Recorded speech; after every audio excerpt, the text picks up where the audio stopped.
You ever get the feeling you've been living in Washington, D.C. just a little too long? Can't walk down the street without running into at least 3 people you met on OkCupid but never called back after that one and terrible first date. And that dream job you moved here for back in the day, it's now held by someone who was born the year you graduated from high school.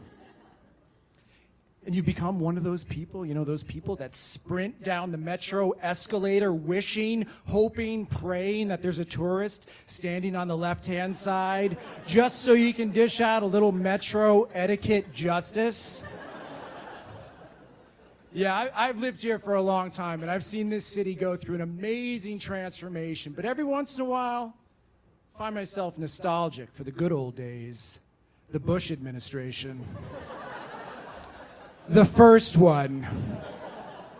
You see, when I moved here in the summer of '92, anything seemed possible. A rewarding career, a loving wife, a beautiful family. It was all right there within my grasp. But after 20 years, 5 addresses, 4 career changes, 3 broken hearts, the departure of 2 of my best friends, and 1 terrible, no-good health scare, DC still didn't feel like home to me. And by the summer of 2012, I was convinced that the universe was telling me that it was time to say goodbye to Washington because things couldn't get any worse. And then I got laid off. So naturally, I did what any other single, middle-aged, unemployed person would do. I packed up my '97 Honda CR-V and hit the road. I headed west and then south and then north, and well, truthfully, I really didn't have much of a plan. I just wanted to get the hell out of DC, do some soul searching, and find some place new where I could put down some roots and reinvent myself.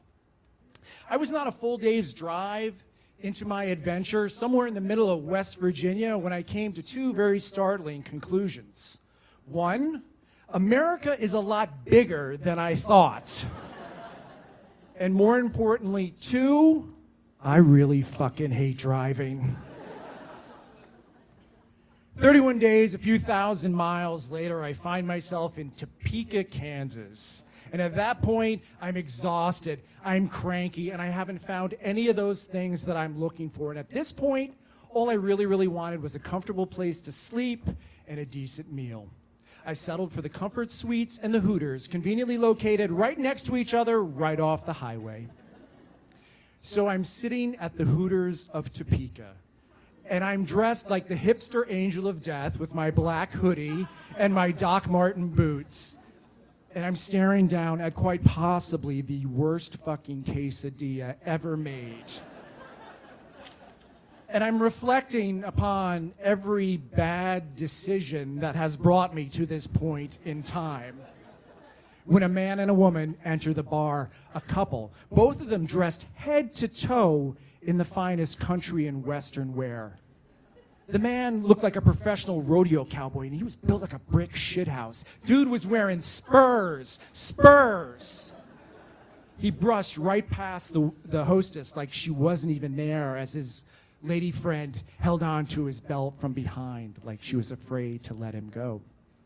Now, these 2 could have sat anywhere, and I do mean anywhere, in the practically empty Hooters that night, and yet they chose to sit right next to me at the bar. Cowboy was ruggedly handsome in a weather-beaten kind of way, and he radiated all the menace and swagger of a villain straight out of a Hollywood Western. And as he sat at the bar, he shouted out his opinions for everyone within earshot to hear, as if he was challenging them. Anyone who thinks that Kansas is flat is an idiot, he shouted. Well, I guess that makes me an idiot, because after spending 8 hours in a car driving across the state's mind-numbing landscape, I was pretty fucking sure that Kansas was pretty fucking flat. Cowgirl had about 20 years on Cowboy. She was an attractive woman, attractive like your mom's sassy friend who sells real estate and tells dirty jokes is attractive. But behind all that macrame and turquoise jewelry, I could tell that she had seen a few hard years. She giggled as she kissed her younger companion on the neck. "I have to pee," Cowboy announced, heading for the men's room. And as soon as her man was out of sight, Cowgirl plopped down in the bar stool right next to me. "Oh, look at you, you sad little thing, all here at the Hooters by yourself. Aren't you glad we came along to keep you company?" "My name's Marlene. We're headed back to Denver from Wyoming. It's sad, really. My daddy was sick, like real sick, like gonna die sick. I'm taking his ashes with me back to Denver. But before he died, Daddy looked at my man and he said, 'You watch after my girl. You make sure she gets home safe.' And Nehemiah hasn't left my side since." She leaned in real close. "I have to tell you something. I am a married woman, but Nehemiah's not my husband. We're taking the long way home." Her face lingered there right next to mine, mere millimeters away. She smelled like a menthol cigarette that had spent the afternoon at Macy's fragrance counter drinking Corona Lights. She scanned my eyes, looking for some sort of approval and validation. And that's when Nehemiah emerged from the men's room. I could feel his eyes burning 2 holes in the back of my skull, and I could hear the sounds of his spurs getting louder and louder and louder until I felt his hot, boozy breath on my shoulder. So this is how I die, I thought to myself. Nehemiah climbed back upon his bar stool and he stared at me. "I have been watching you since I came in here tonight. You are obviously someone who could benefit from my help. You are on a quest." Marlene chimed in. "You should listen to him. He's got a real gift." I reminded myself in that desperate moment that true wisdom can come from the most unlikely of sources. And perhaps the universe had orchestrated this chance encounter at the most unlikely of places. And perhaps, just perhaps, Nehemiah had the wisdom and the knowledge I had been seeking across all these miles.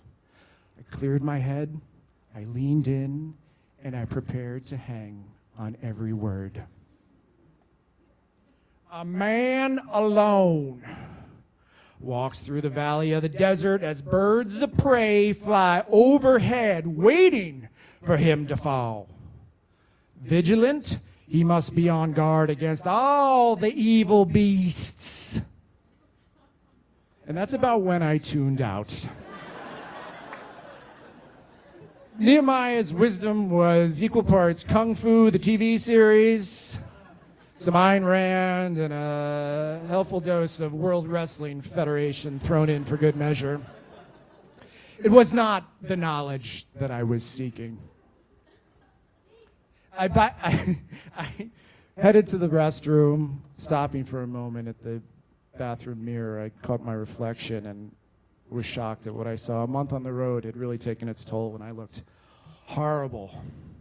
I was tired. I was just so tired.